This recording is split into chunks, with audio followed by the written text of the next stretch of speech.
like that moment in the Boy Scouts meeting, or you could choose any kind of, yeah. Joe knows the signal. Joe, hold up too, yep. Thank you, Joe. I never joined the Cub Scouts. My brother was a Cub Scout and then Boy Scout guy. But I do have this, I didn't want to take the bus. I was totally freaked out by the after-school bus for some reason. But I do have this memory of going to and sitting in the back of the rows and watching the people hold up a few fingers and the whole group would be quiet. And it was magical to me at the time. Anyways. I usually would ramble on with some off-the-cuff remarks, but I do have some written things for today. The first thing I wanted to say is welcome to you all, and thank you so much for braving what could have been bad weather. It seems just kind of gray and spritzy. But to thank you for coming to this evening's lecture hosting Theaster Gates for his lecture entitled "My Labor is My Protest."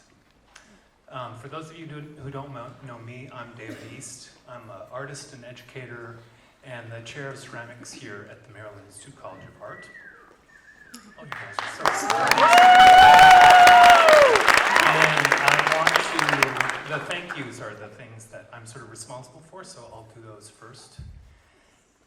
In particular, I wanted to thank Cynthia Barth, who's here from the Dean of Academic Services for her support of this programming, as well as Ray Allen and the Office of Academic Affairs for their generous support. My sister's name is Jennifer, but that's another story. Their generous support of his visit. In addition, I want to thank Joe McNeely, the Executive Director of Central Baltimore Partnership, Ben Stone, the Executive Director of Station North Arts, Priya Bayana, for organizing amazingly, and Sarah Barnes for her tireless support and facilitation. And there's a bunch of others that I should be thanking that I'm forgetting. But now on to Theaster.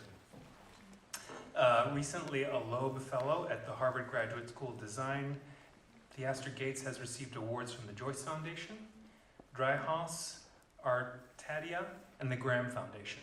He has performed and exhibited at the Whitney Biennial and the Armory Show in New York, the Milwaukee Art Museum, Pulitzer Foundation for the Arts in St. Louis, and the Contemporary Art Museum in Houston.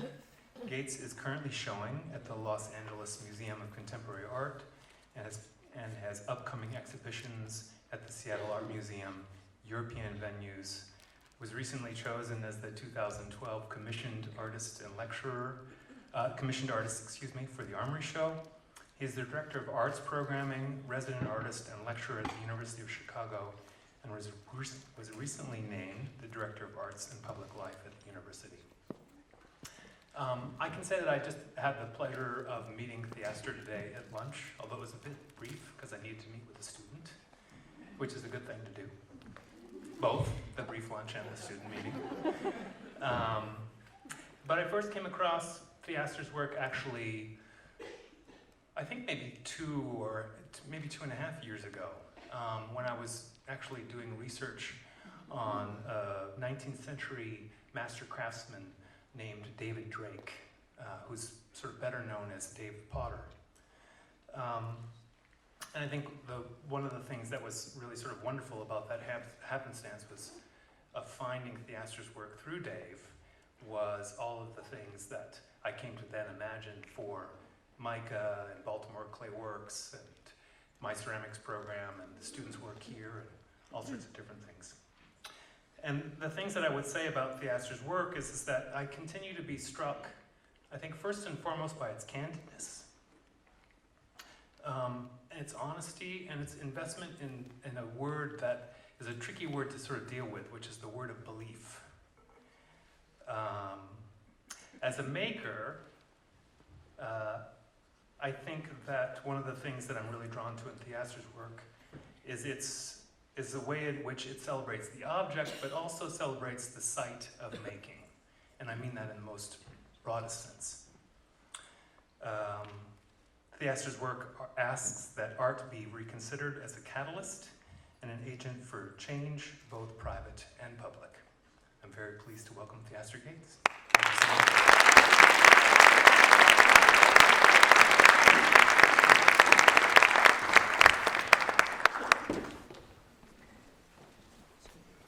How y'all doing?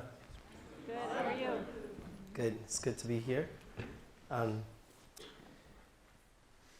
It's really good to be here. This is being recorded. So I'm probably supposed to not curse as much as I do normally. It's not gonna work. I should say a couple things. I was brought here by two different groups. One group seems really invested in the reinvestment of Baltimore and invested in the role that artists could play in the kind of creative reimagining of places. I don't have to tell any of you about the conditions of Baltimore. I probably would do a really sucky job. But it seems what Joe McNeely's interested in, what Priya's interested in, this crew that brought me on one side, is that they believe that artists have a role in the reinvestment of space in Baltimore and in our cities. And that's something that I also believe. Then there's another group, MICA, that brought me here because I also I'm interested in art, and in some ways maybe my investment in communities and the way that I got to that is because I'm an artist and I think creatively about space, like museum spaces and gallery spaces, and I'm translating that interest in space generically or specifically in the museum to other kinds of spaces. Like when museums wouldn't show my work, I needed these other kinds of spaces so that I could amplify the things that I actually really believed in. That I could act like many of you as a host to my friends who were also very interested in showing their work. And so these two organizations that brought me here, one is more like a kind of community development corporation, and the other is a university institution. They kind of embody what used to be maybe the two halves of my brain, or the day and night of my life. It was the protest of my labor, a way of reckoning with all of the things that I both believe in and want to express in a day, but they seemed very different, the Community Development Corporation and the gallery. And so tonight, with these two blackboards,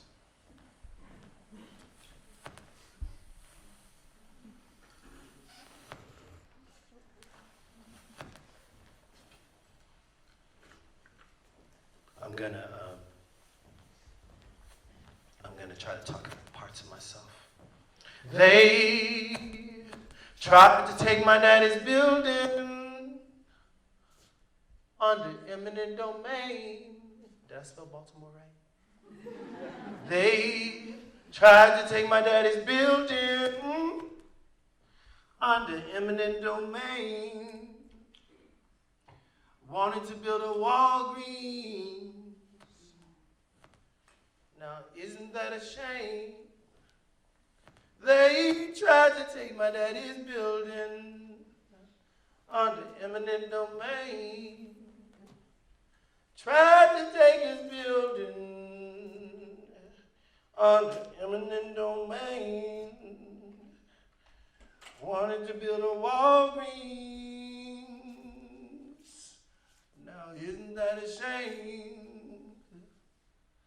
My daddy started fixing up his building. Then they gave him a lien. Started fixing up his building. Then they gave him a lien. Oh, Mayor Daley, Ram,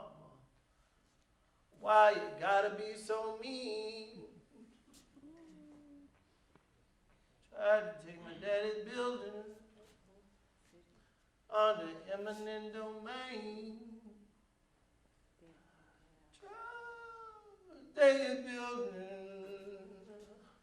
under eminent domain. Wanna build walking now. Oh yeah.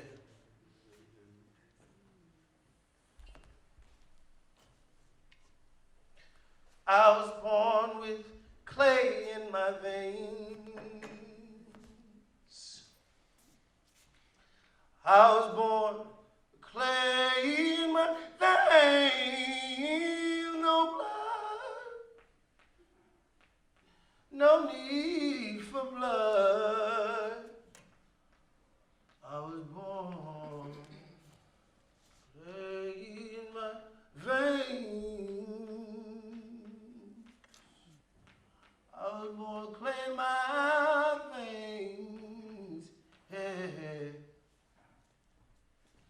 I was born clay in my veins. No blood, no need for blood.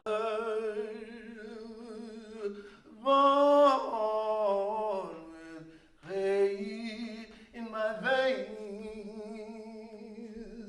Clay in my veins. Clay in my veins. Oh, clay in my veins. Clay in my veins. Clay in my veins.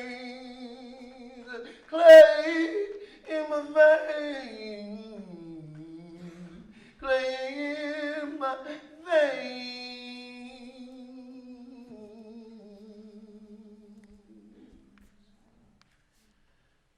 My veins, my veins,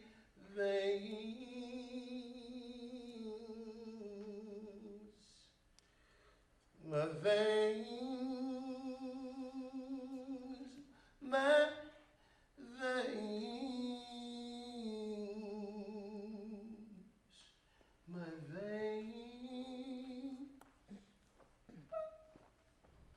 Veins, clay in my veins, my veins, veins.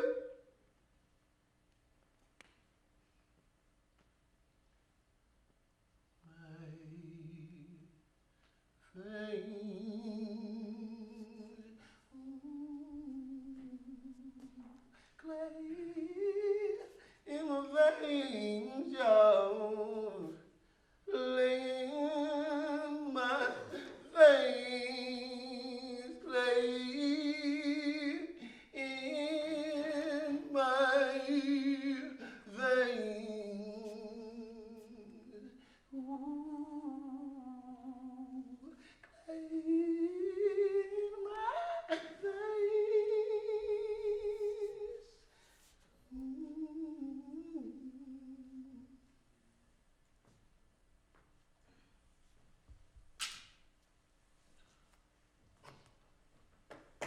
Part of the challenge we have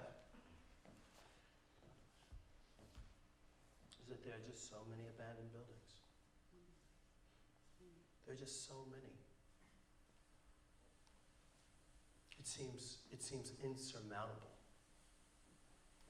32,000 units. Chicago, 75,000 lots that are owned by the city in Chicago. 75,000 lots. The hedge funders can't move fast enough. They have no idea. They have no idea that they're hiring marketing agents. Like, what's the next area? What is it? Get their people on the ground.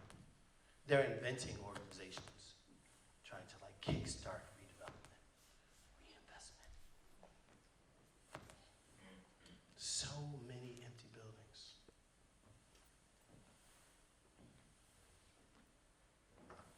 I'm just trying to think about what to do with a couple buildings around my house.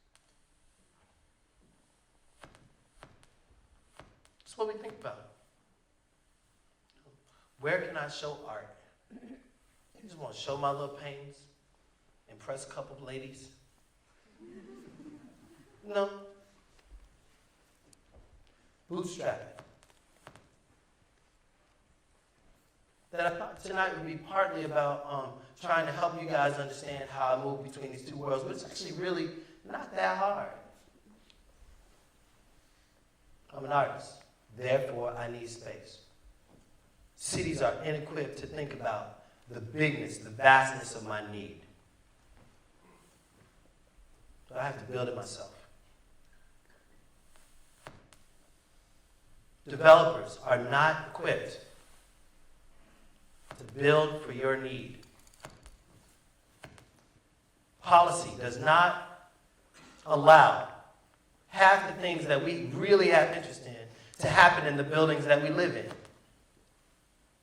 So what has to happen? Either we constantly are in threat going to jail because we're doing illegal things in buildings, or we learn what policies are and we add to policy.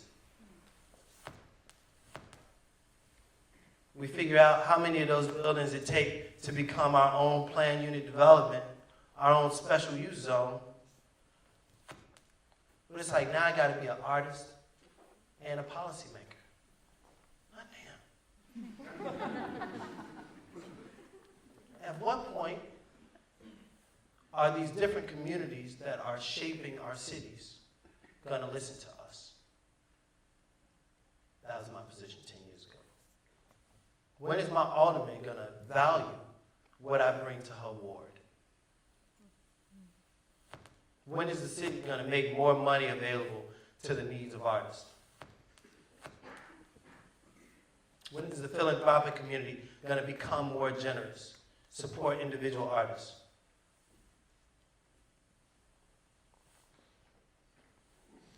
And I've had to, in Chicago,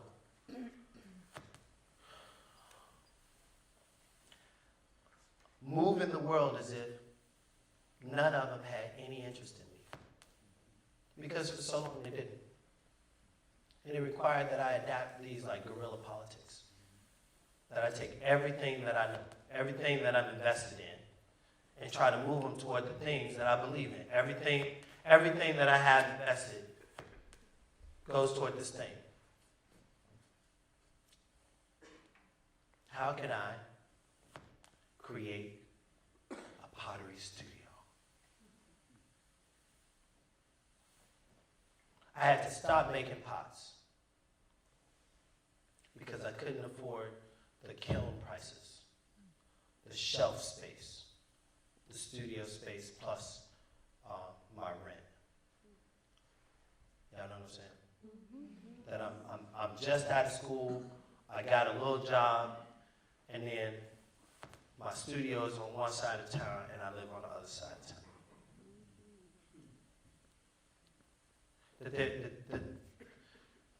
That the place that was made for artists to live in, all the rooms have carpet in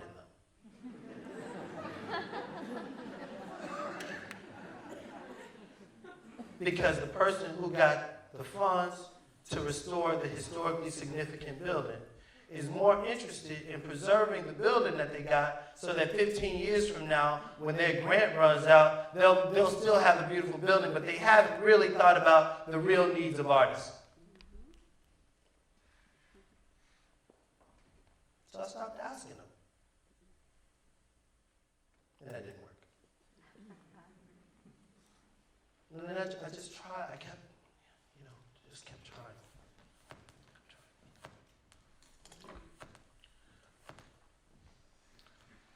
I'm really interested in making objects.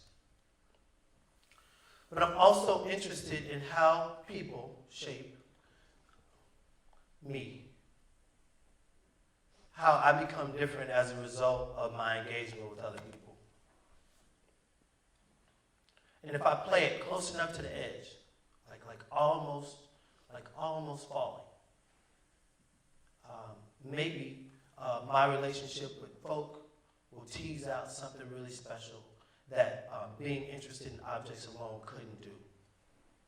and that sometimes that creates new spaces, and sometimes it creates new economies, and sometimes it creates new relationships. I'm interested in all that. This is the Milwaukee Art Museum. I was asked to do an exhibition about Dave, the potter. The museum thought, Theaster's black, he's a potter. He writes his name on pots. He and Dave have a lot in common. So they were like, would you make some pots and be black and write your name?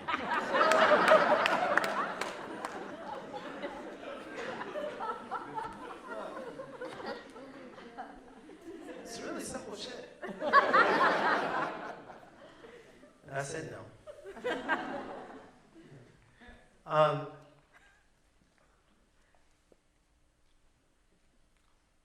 For the artists who are in here, for the architects, the designers, the policy folk, the reason that I'm talking about this Dave piece is because I was attempting to help an institution that had a preconceived idea of what my involvement might be in their institution in relationship to the subject that they thought they knew a lot about.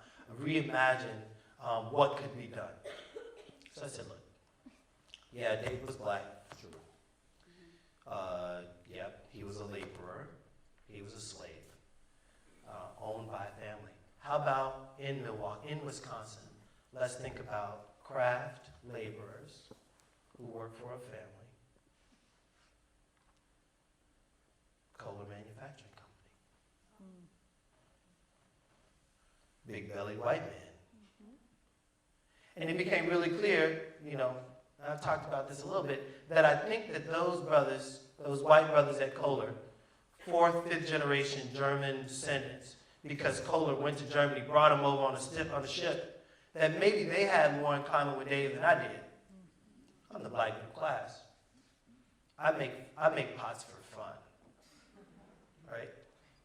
These brothers were worried about their jobs finally leaving and going to Taiwan, right? And it's like, my daddy went through that 40 years ago. Y'all lucky because y'all white and German, and Kohler's sensitive to that. But it just took them a little bit longer for the post-industrial moment to happen in Kohler, Wisconsin. And all those cats who work in Kohler, Wisconsin, they live in Sheboygan. From the north side to the south side. One side of town to the other. Living in a poor place, and they going wherever the economic infrastructure supports the explosion of art galleries. Said, can I talk to these brothers at Kohler and reimagine, ask them what their story is and see if there's anything that they have that's related to this nigger potter, Dave. And I thought, who else can I ask? Since they were getting their money from foundations that really wanted a black artist to bring more black people into the museum, the mandate was really do something that just brings black people here.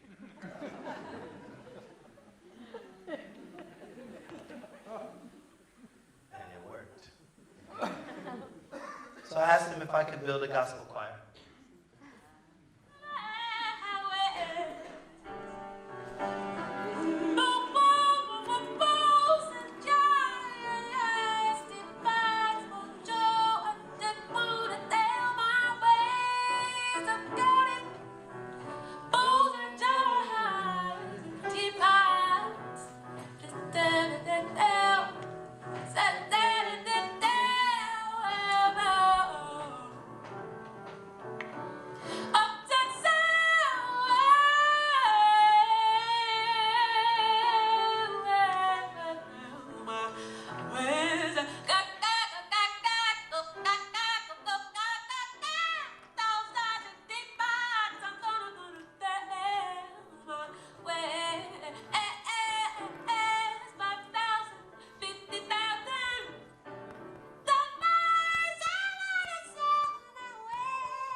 And how can I be mad at black people who decide,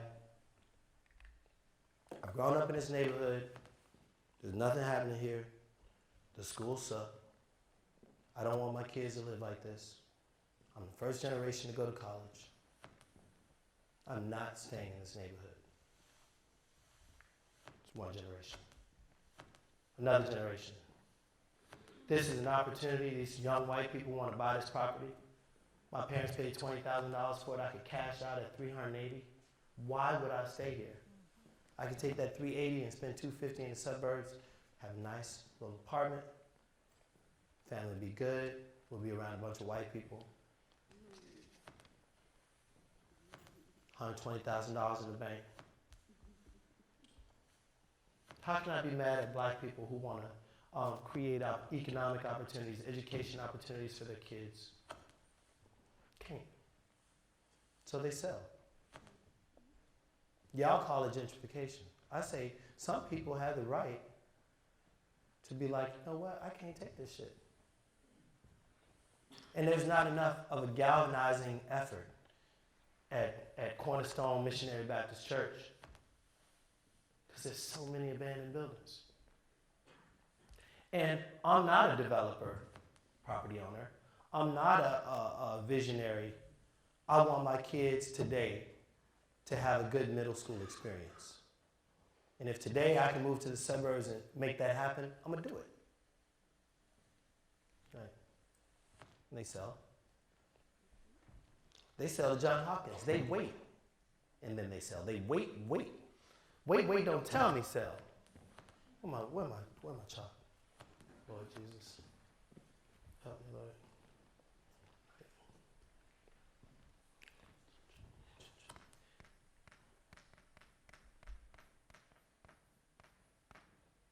Can't be mad at the young Jewish cat living in New York all his life, got a good job, wants to raise a family. Like, good job, but like, not that good. Need a place to stay, finds a nice brownstone, says, oh my God, this woman wants $270,000 for this building. Dad,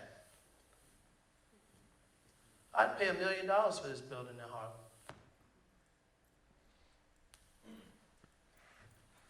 So they buy it. And they badass. They put their kiln on the second floor. They gut out the basement, another 15 feet. Wow. Then they got a sub basement. And there we are. Heaven or hell. And y'all call it gentrification. Who you mad at? Brothers say, look, I just want a reasonable place to stay. I want to be near the train so I can go to New York. It's a hard life. It's $270,000 is all I could afford.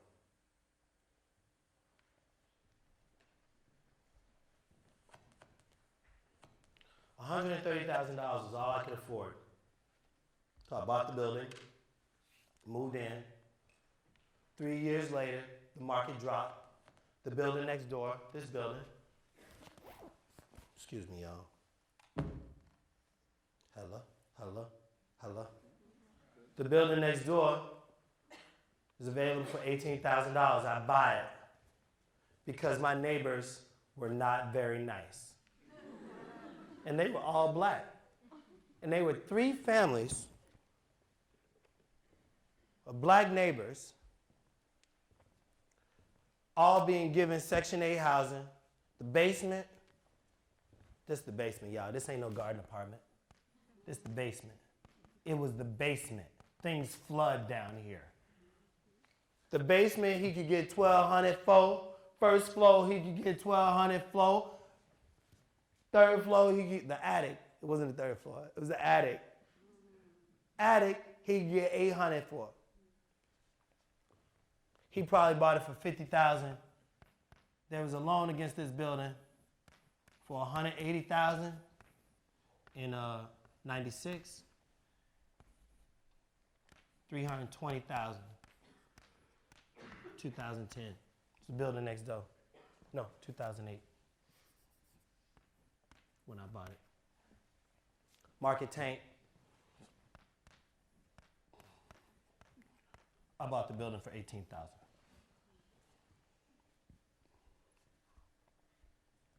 Then I started to realize that value was relative. I was like, oh shit, this is a waiting game. This is a waiting game, right? So when I bought it, it was like on the right, the vinyl, but it had good bones. It was a stick frame, bloom frame building. That $18,000 was all my money, my mama's money, Linda Fuller's money, Chuck Thoreau's money, anybody I could find to give me that $18,000. I knew that it was smart to buy this building.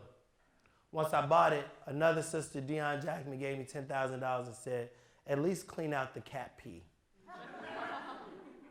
Gutted it. Couldn't do nothing with it, so I was like, all right, I guess I'll treat it like an art. It'll be the art building. It'll be art. I was like, what does that look like? Theaster? Well, I would do sweeping performances.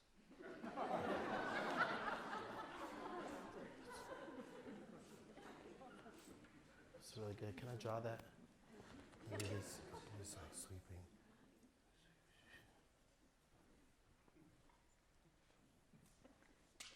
It's really good, you know. Have these dinners, and they'd be like, everyone, we're going to go next door now.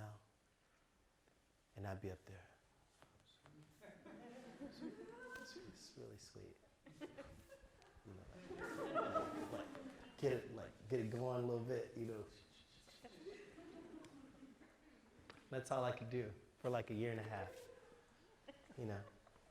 Because I understood that space had value, space had meaning, and that if I could start to think differently about it, if I could deploy these beliefs that I had around space being sacred, if I could reimagine it not as cat pissy carpet space, but like open,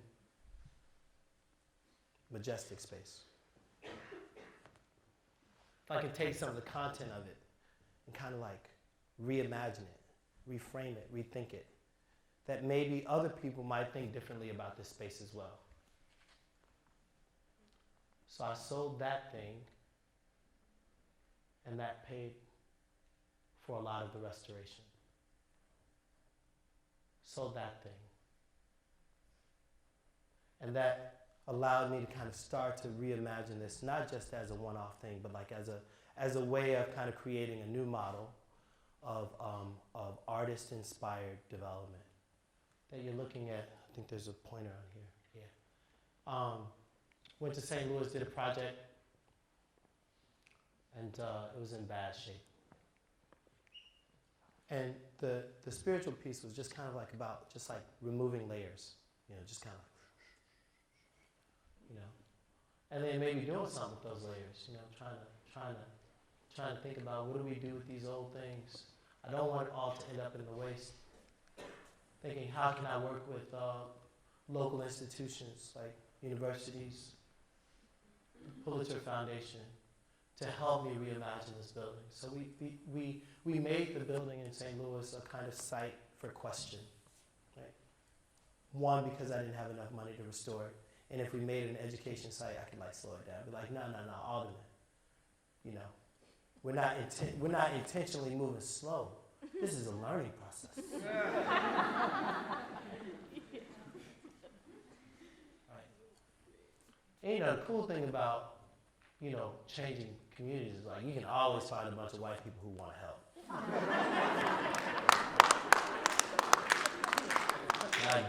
I get them all.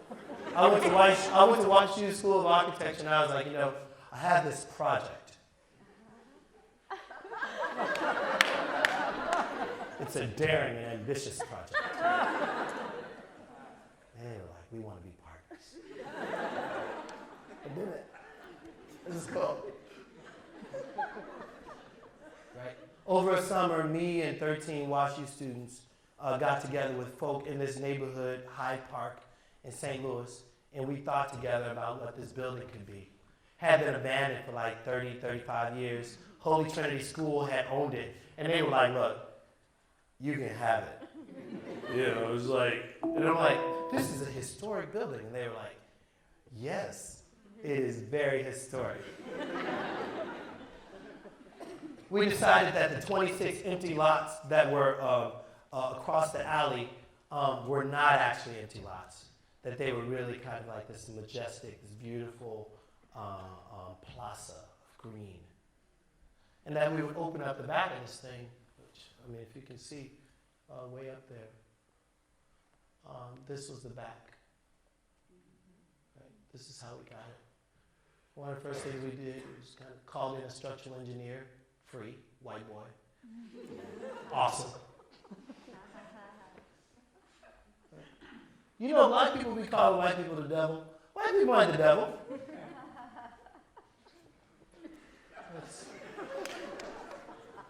That's all I got to say about that.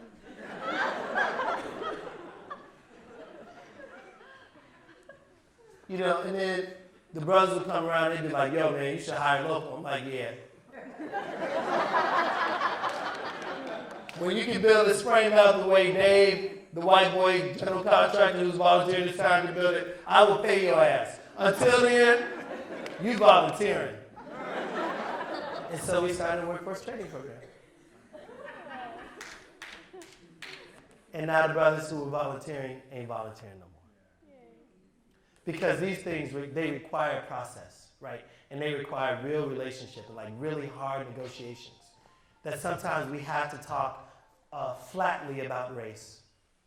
Sometimes we have to talk flatly about the fact that there are disparities in our community so that some kids get to go to cabinet making school in the summer and others don't. That some kids come to MICA with knowledge of how to build a cabinet with no glue, non-adhesive, no nails, no fasteners. And that skill is a dying skill, and that some folk got it. And it's like, how can I transfer some of that knowledge that you got, big beard, big black beard right there? How can I transfer some of this skill? How can I create a platform as an artist, as a development corporation? How can I say to the roofing company, hey, I want to give you guys $10,000 for this roof, but I need you to hire Mac. This is like my own minority business enterprise. I need you to hire locally. Like, I understand, Irish guys, that y'all been doing this for the last 4 generations. But that's not really helping me here, right? And I don't want nobody setting fire to my shit because there ain't no black people on the work site. That these things require sensitivity.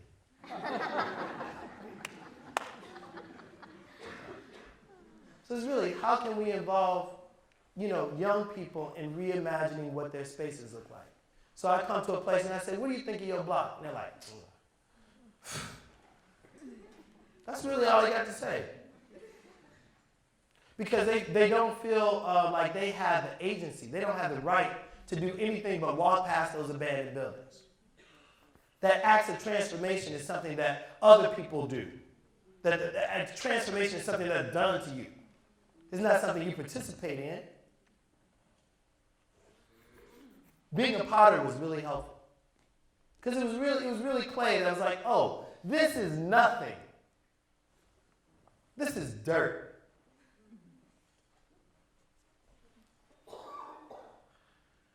I started selling dirt, y'all. I was like, has anybody ever mixed concrete? I was like, videotape me. Rachel, that videotape on, I was like, whoa. I was like, and I got my like slave stride back.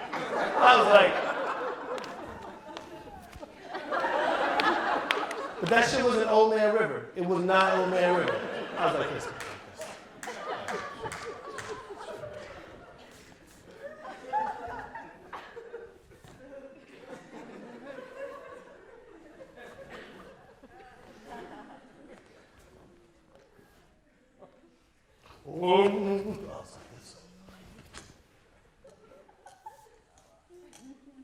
Folk would be like, does it come with that video? that video, that strident. My gallerist would be like, yeah, so can you just come and just hold that pose? You don't have to talk, you don't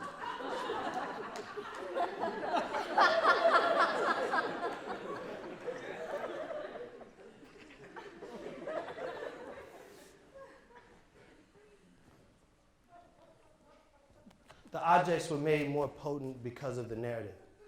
Because people knew, they kind of had a sense that that they were a part of a bigger story. A story that had something to do with reinvestment. That is kind of poetic. That I was trying to attach myself both to things that Carl Andre had done, or Bob Rauschenberg, things that Martin Purier had done. I was trying to imagine myself being part of a history of making, right, Hesse. But also part of a history of looking at the city, kind of thinking about the bereaved seriously, thinking about the situationists and the failure to kind of progress from a kind of art ensemble to a political group, right? The successes and failures of Bauhaus, the successes and failures of like Charles and Ray Eames. Just thinking like, how do I create a space where people can come together and make things, and then have those things be loaded with a narrative that other people believe in and want to invest in? How do you do that? How do I create new value for a thing and then create a new economy? Right? And people are always saying like, there's like the loss of the economic center, loss of the economic. It's like there is no economic center. It's about desire. If I like something and I got some money, I'm gonna buy it. Right? So Lefebvre talks about concrete space and abstract space. Concrete space being that thing that like, if I think about it within the confines of this real situation, this real capitalist moment, if I really think about what it takes to get a deal done and a building built, if it's really about the building, if it's really about space concretely, if it's really about housing people, I'll figure out a way within the context of that system to do it. So I was kind of constantly trying to balance myself between these concrete forms of space, these abstract forms. So I would like think about space in abstract forms and like let it land in a gallery. That these are things that I dream about, I think about, I want to reimagine. That maybe music opens up another kind of space that like even though we're not at church, we're at church. That kind of abstract space, concrete space was like, oh, where's the money? Historic tax credits, new market tax credits, low income tax credits, the philanthropic community, the mayor's discretionary funds, aldermanic funds, CBDs, community development corporations, my mama, piggy bank, saving, getting a job. Where's the money? Belief. If I believe that I should like have a house by the time I'm 30, what do I need to do it? Tips? Stripper? What is it? This concrete architecture I'm talking about.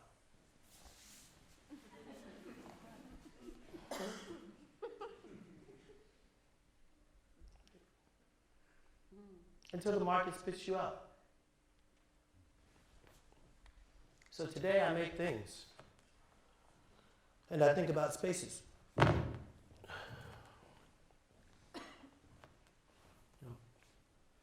I think about how can we take these buildings that were lifeless and give them new things, reimagine them.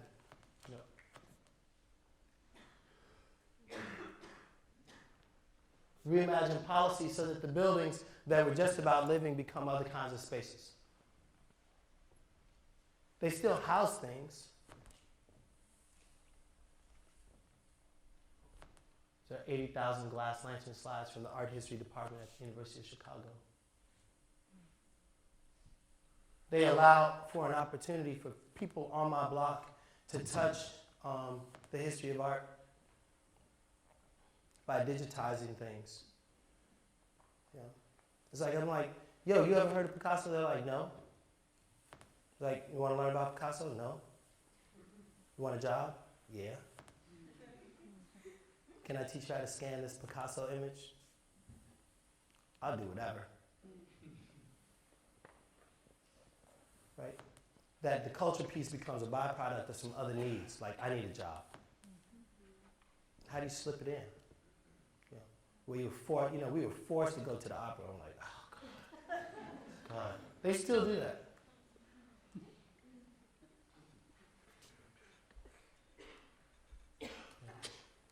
Ways of framing things, you know. Like,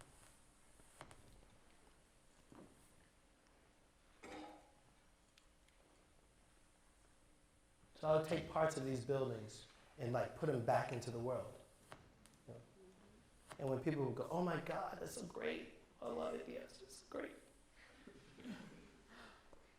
The pain, I feel the pain. That they became excited about going back to my block because that thing existed. That it was like kind of, it was a token. It was a fetish. They wanted to know the whole story, you know. That fire hoses and laugh and old girl 2x4s gave me a way of talking about a thing without having to really talk about the thing. Because if I talk about it, I'm going to start cursing. I'm going to start talking about white people. And sometimes that's inappropriate. Right? But this moment of civil rights, this idea of civil rights, this idea that on one level we all have the right to live where we want to live. So if you want to sell your building and move out to the burbs, as you should. Your great-grandparents did it. And if you're in the burbs and you want some like nightlife, you want to be around the action, you know?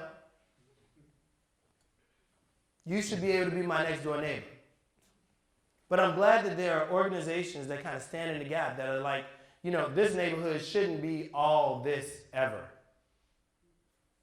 Because then it means all of the resources of the city is going to be pooled right here and it's going to be one good public school. That we have to also be intentional as things shift.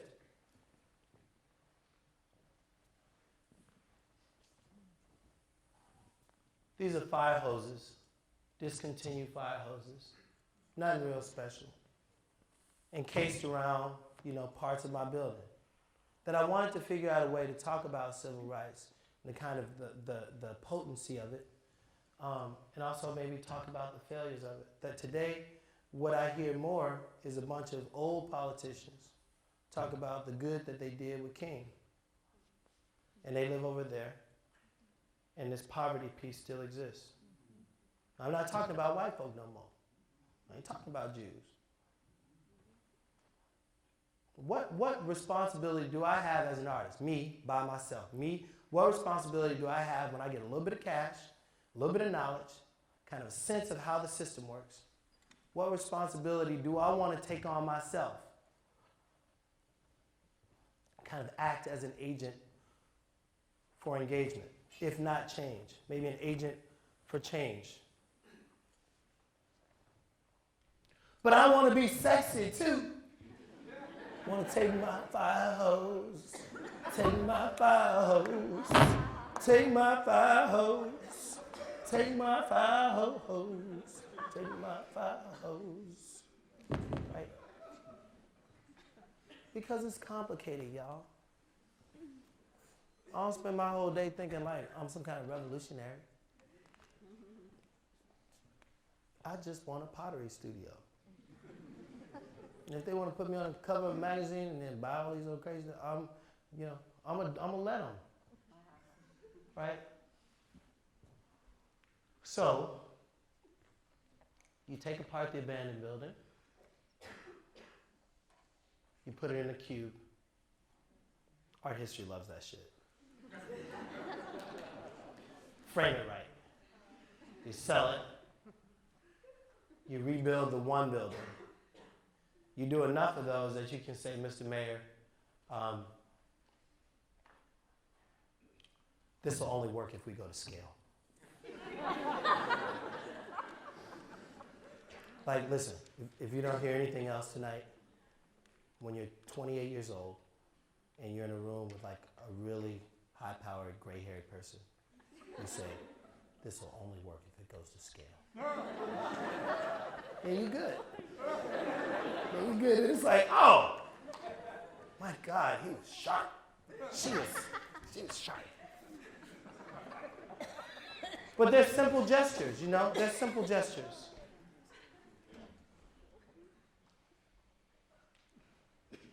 This last project is the one that went to scale.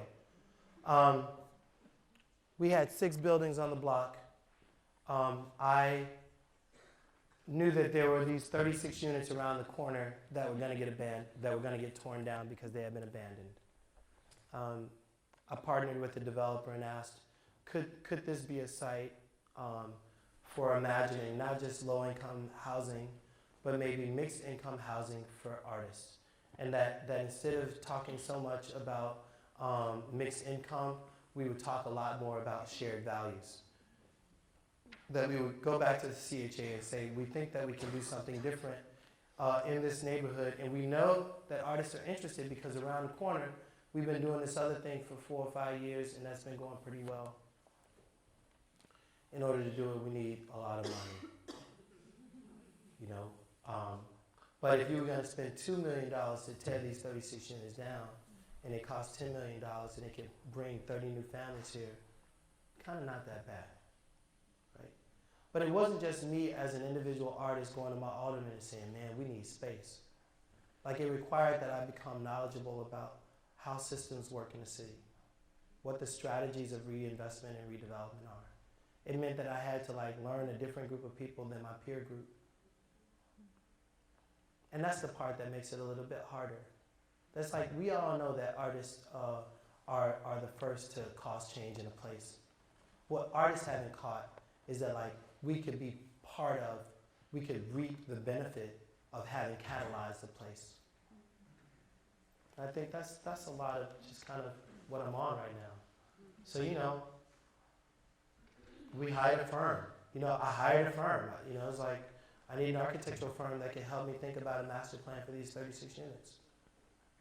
We went to the Housing Authority, and now we just got $9.7 million to think about, to build, to construct this new thing. That ain't even the cool part. I mean, that'll take care of the thing. But the cool part is that then Rebuild Foundation, the not-for-profit that I started to kind of think about this work, became a minority business enterprise, so that where the contract would normally just go to the contractor and whoever he wanted, and they would make a kind of commitment to hiring locally and then they would come back and say, well, you know, we tried to hire locally. Ain't no black, ain't no niggas, ain't got no skills. You know? That we're able to now say, you know, actually we're going to take on the training component for the buildings that I own, that I'm co-owner in. Why don't we run the mill work and the fencing, the demolition work, the remediation? Why don't we run that through the not-for-profit? And for the 1.2, the 2 million, the $3 million, that would be part of the minority contract.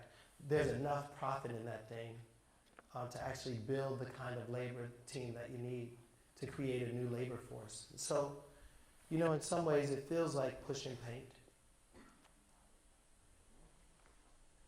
Thank you.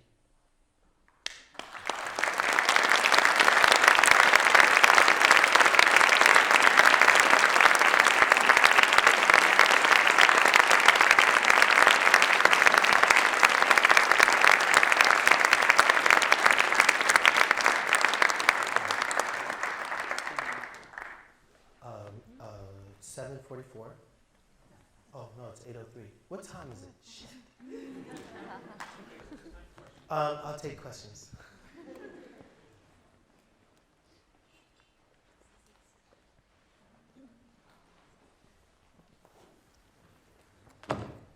Takes a minute. Yes, ma'am. And yes, ma'am. So, what you did was so transformational and so, changing how you, well, I don't know if it changed the way you thought of yourself, but it changed the way artists typically interact with space and community. What got you to think that way? I mean, what, did you just wake up and? Are you for real?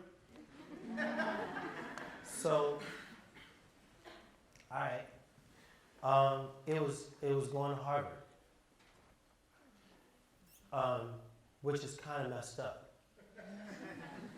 So let's say that I've been preaching the same thing for the last 10 years and learning it from people like Joe McNeil, like what it takes to create a truly participatory environment where the folk who live in a place already benefit from the new resources that come to a place. Let's say I knew that.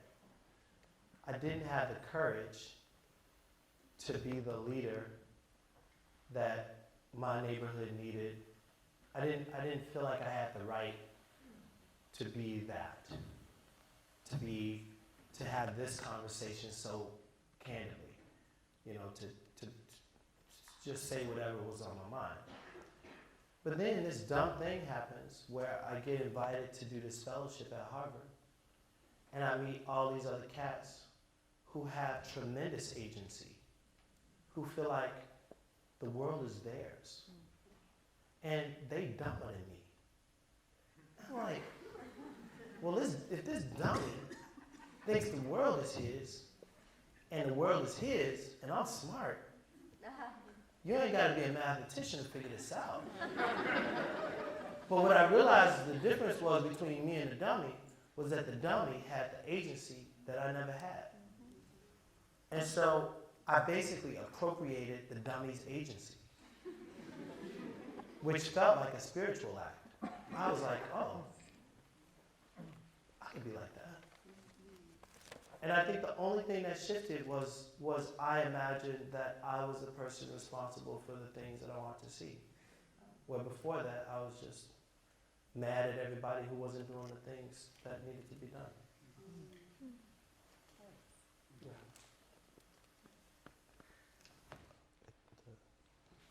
Yes, ma'am.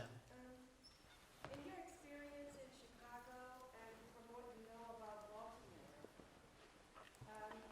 how do you envision arts districts advancing the narrative for those districts becoming sites for transformation as opposed to this destination for a drink or a gallery opening? So, wow. All right, so it's back to this idea of like the letter and the spirit of the law, kind of. That we got to be straight up about what an arts district is and does. It's a plannerly city financing. It's a term that has resources associated with it. That if one puts themselves under this geographical boundary, it entitles them to these different kinds of incentives. That's all that does. But there's still, this is like real work, the kind of spirit of the work still needs to be done. So that some developers and local not-for-profit agencies and key individuals, certain stakeholders, they get together and they say this designation is super helpful for us funneling some new resources into this area. If you leave it at that, you may get a blues district where none of the blues musicians own the spaces that they play in. That they're just props for suburbanites in the places called Sugar Hill, I Found My Thrill, Blueberry Hill, And it requires real intentionality both on the part of the leadership in that place that's been the strong leadership, partnering with those folk who are the gatekeepers, purse keepers, that you be careful when people start talking too much about a certain kind of branding, and be careful about who they're trying to brand to. And that as much as you need like an external communication, communicado, about what this thing is and what it hopes to be future, you also need to be making sure that our neighbors have opportunities. So I think that there are ways in which incentivized placemaking is really valuable. But it also requires a certain amount of intentionality by all of the stakeholders. And sometimes the only stakeholders at the table are stakeholders who know best how to build buildings. Right? And so you need to make sure that the people who know how to build buildings are in conversation with the people who know how to make culture. And that in heaven, they're married. You know? Yeah. Yes, please. So the people who know how to make culture, who live culture, Yes. need to secure equity Yes. out of their creation. Yes. How did you generate equity for others? You created enormous equity here. How do you move that out? I mean, these are hard questions. Yeah. You know, it's like you ask, no one wants to ask a billionaire how they make their money. But like, be the person who gets like a promotion and gets like a $5,000 raise. Like, girl. That I think in some ways, on my block, 2 buildings were abandoned. My neighbor next door said, Theaster, I want Miss Nixon's building. I know you got more money than me. I know that you can get the building before I can get the building. But I really want Miss, I grew up in that building. I really wanted Miss Nixon's building. I got money, therefore I have the right to Miss Nixon's building. I said, Renita, well, how you gonna pay for the building? She said, I can pay for the building, but I can't pay for the rehab. And this is where intentionality, this is where generosity happens, right? That at some point, either greed leads, or we even got called good business, that's what people call it, good business leads, or I could go back to my board and say, can we create a space grant for $40,000 so that Renita and Renita can do the gut of the thing, or we can pay for the HVAC. And then next year, when these kids come from Harvard, can they help kind of think about the design and permit process? That we can assume that on my block,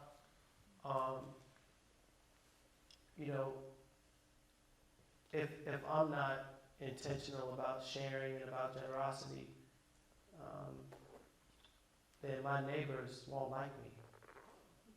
Because it's at this moment that I should leave. It's at this moment that the car that I drive and all the friends that I have no longer makes sense for the block. And the longer that I stay, the more the block and the more that I'm in relationship with the people who live around me, we all have to kind of adjust to each other or not. But this moment where Renita and Vernita wanted Miss Nixon's house was the right moment to say, oh, right, I have the capacity to be generous. And your equity increases through that generosity. Absolutely. There's no doubt. And, man, we got to do something about this. Let's just stand up. And the fact that I don't own that building doesn't really mean a whole lot.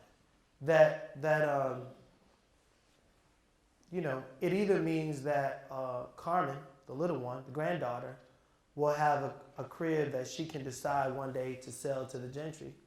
Because that's what cities do. They change and they turn over. And communities that were all one thing are now all another thing. But it at least means that there's a little bit more neighborliness, a little bit, And now, I don't have an oven. I always talk about not having an oven. I still don't have an oven. Vernita and Renita let me use their oven. And the not-for-profit is going to give them a $40,000 grant. Now, probably as soon as we get them the $40,000 grant, we're going to tell Kresge, oh my God, we just awarded our first $40,000 grant. And they're going to say, what's your operating budget again? I'm going to be like, $220,000. It's like, how do you give a $40,000 grant with a $240,000 budget? It's called generosity. And hopefully those kind of moves where we make Renita and Vernita the priority for the year, does a tremendous amount towards stabilizing, the work we say we're doing. The $40,000 actually do so much more than, my bourgeois ass, $40,000 would barely be the kitchen. But what Renita and Renita's husband, the carpenter, can do with 40 G's would actually give me some new neighbors. That would bring some new neighbors. And that's worth more than me owning Miss Nixon's building. And so that's the piece that I'm trying to figure out right now, in the limitation of resources, with the real limitation of resources, and with the strict parameters by which philanthropic communities and the feds give money, how do we carve out generosity? And it seems like y'all doing it. I don't, Now, some people are a little bit better at figuring out where profit lives. And if we can convince more of those people who understand how profit works to be generous in places that they've never thought about, things will continue to grow. Yes. Thank you. Thank you. This is a terrific group of artists and community development professionals. You and Joe and Bree brought the right group of people together. And I think for the most part, we all get it. How do you get the broader community together? How do you get elected leadership together? How do you say this to a group of people that are neither community development professionals or artists? Get them to buy into your ideas.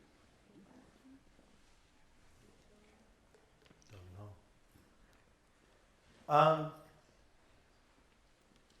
You seduce them. Yeah. I mean, I wasn't interested. Yeah. I don't know. I mean, I wasn't interested in coming to Baltimore. Joe, would you stand up?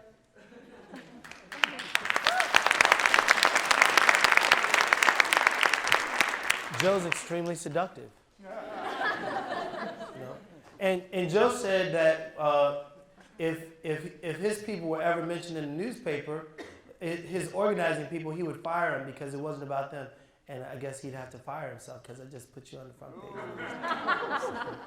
But I think that when I say seduction, I think, say in my case, the reason I have access to resources is because I'm an artist of national repute. So people invite me to dinner, and when they invite me to dinner, they're like, well, Theaster, what do you think about our housing problem? I tell them. Yeah. I should go. They pass around microphones. I'm hungry. Y'all ready to go? We should go. Maybe one more question and then we can go. Yes?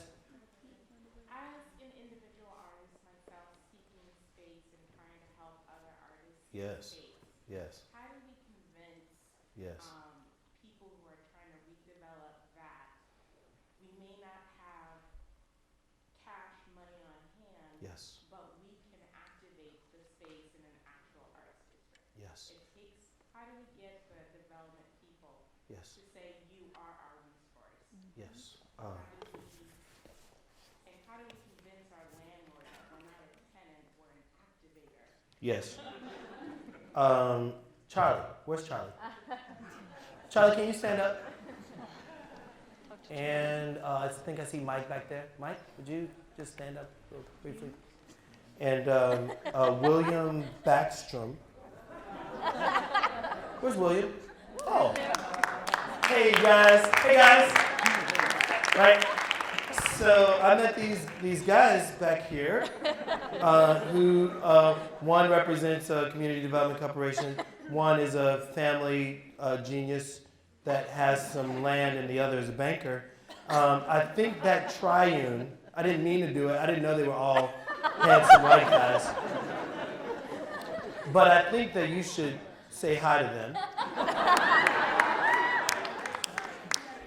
That part of what's exciting about the work of grassroots not-for-profits and community development corporations is that they exist to think about the problems, the challenges, the needs of the communities that they serve.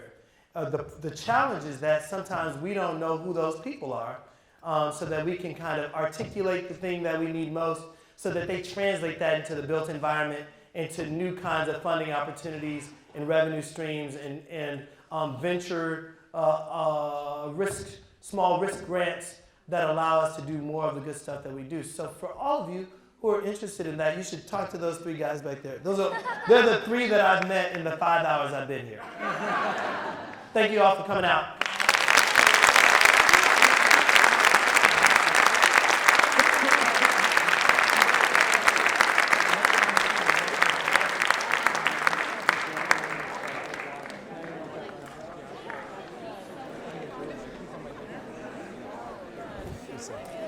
It's going, baby. Good to see you.